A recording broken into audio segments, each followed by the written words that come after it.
In recent years, the Kremlin has clamped down on foreign-sponsored NGOs in Russia deemed to be engaging in, quote, political activity. Any organisation branded a foreign agent is subject to vigorous inspection and can even be blacklisted.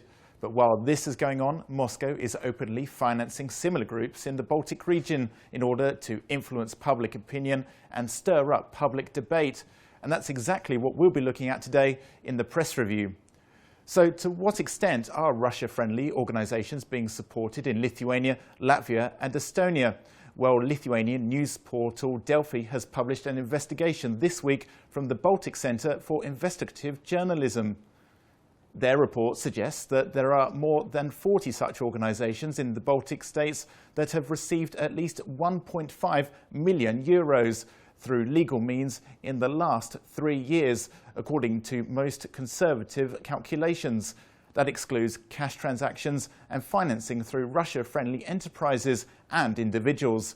It is impossible to say precisely how much of their income is from the Russian government funds, because part of the recipients do not declare it in their annual reports. But where exactly does this money go? Well, there's a whole range of beneficiaries according to the findings. For example, language and cultural bodies, legal support groups, media channels, and even one anti-fascist organisation, which often is showcased on Russian television. The same idea of widespread Nazism and anti-Semitism was also used by President Putin to justify Moscow's takeover of Crimea and invasion of Ukraine's 2 easternmost regions.